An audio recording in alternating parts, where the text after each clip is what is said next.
from the Newsmax studio in New York City, here is Steve Malzberg.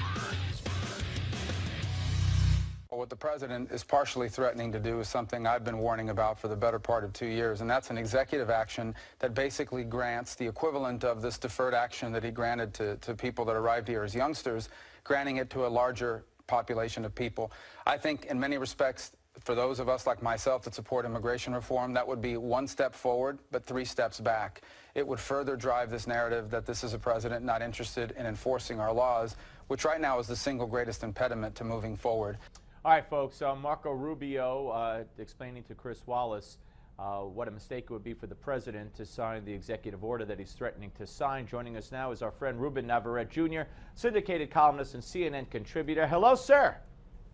Good to be with you, my friend. Always good to talk to you. All right, you and I have talked about this before, that Republicans have fallen into, or were in danger of falling into this trap on immigration. Do you believe that they're in a trap right now, or do you believe that once the president signs this executive order, as he said he would, basically, all hell's going to break loose, and aside from the La Raza grassroots and maybe some radicals on the left, the country's going to be outraged over what he does? Well, a couple of things. I don't think he's ever going to sign an executive order because he's had 5.5 years to do it. He hasn't done it yet. He's threatened it now and then to get a rise out of Republicans. But he understands that if you sign an order like this, you basically are adopting any number of millions of undocumented immigrants. You take responsibility for them politically. And he and the Democratic Party, people like Harry Reid, members of Congress who are Democrats, have never wanted to do that. They've never been serious about immigration reform. They use it only as a threat to get an appropriate rise out of Republicans. But again, for 5.5 years, Obama's argued that he doesn't have the power to do these things. And it's interesting, Steve, if he was serious about it, he would do it today. All right, but wait, let me just be clear. So you really think he's bluffing? He's not going to sign this executive order in August or September? Yeah, I do, because if he were serious about it, here we are in August today, he could do it today. The reason he's waiting is to see what the poll numbers look like right before November. He has a worry. His worry is not re-election. He doesn't have to run for re-election. His worry is taking care of members of Congress who are Democrats.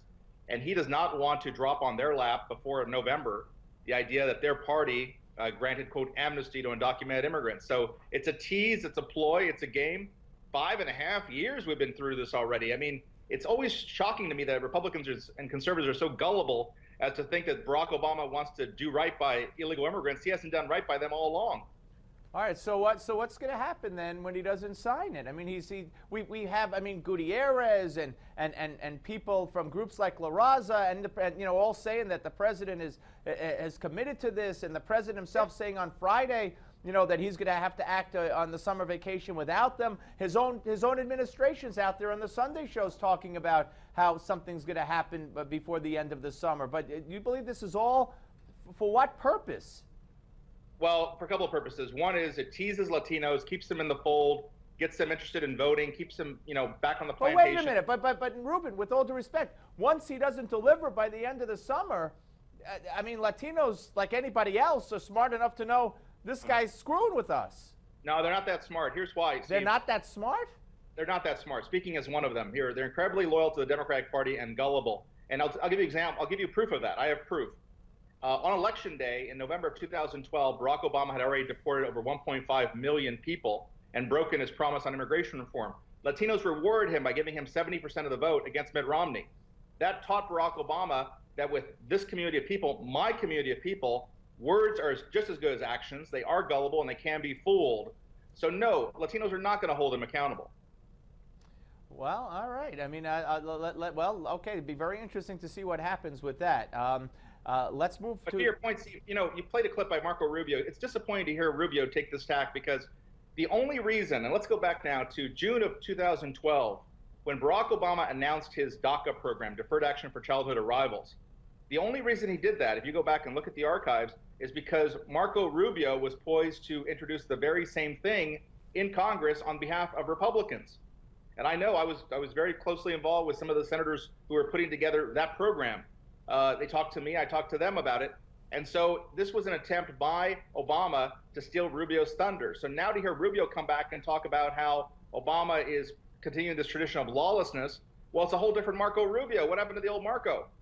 Well, I certainly, as Chris Wallace pointed out to him, he's flipped and he's flopped and he's gone back and he's gone forth. I couldn't agree with you more on that. I just hope he would settle somewhere and settle on what I believe to be the correct side of the issue. But let's talk about the kids now, which is a whole separate issue.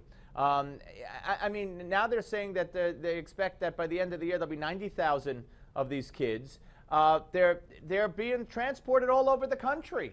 And yes, you know, I hear the left saying, oh, you know, they said the same thing about Jews and they said the same thing about this group, Irish, and, you know, that they're carrying disease and they're going to do this and they're going to bring crime.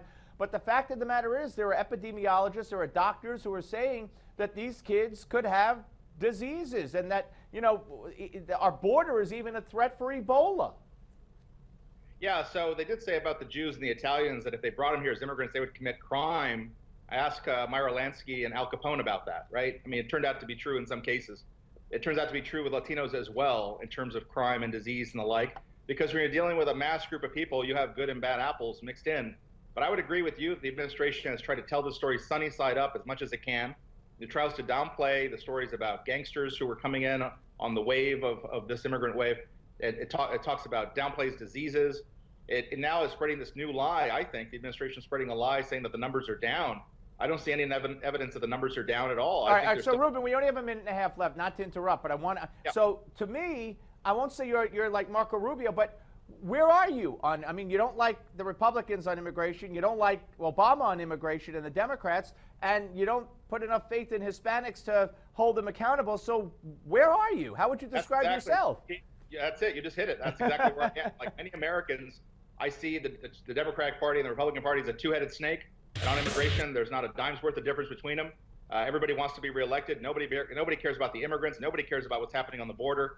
I have not seen any evidence to the contrary. Obama lies to Latinos. GOP demagogues Latinos and spreads hatred against Latinos too often. It's a horrible choice for Latinos, but here we are.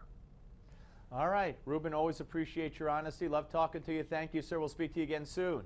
Thank you. All right. Ruben Navarrette, Jr., ladies and gentlemen, CNN contributor, syndicated columnist here on the Steve Malzberg Show. Going to be very, very interesting to see where this does end up, because Ruben is the first one that I've heard say that he doesn't think Obama's going to sign any executive order. That this is all just, you know, a game. He's lying to Latinos. Latinos are not smart enough, or not that smart, to quote him, to hold Obama accountable. So it's going to be very interesting. All right, we'll be back with more of the Steve Malzberg Show, folks. But first, stay tuned for your Newsmax Now update.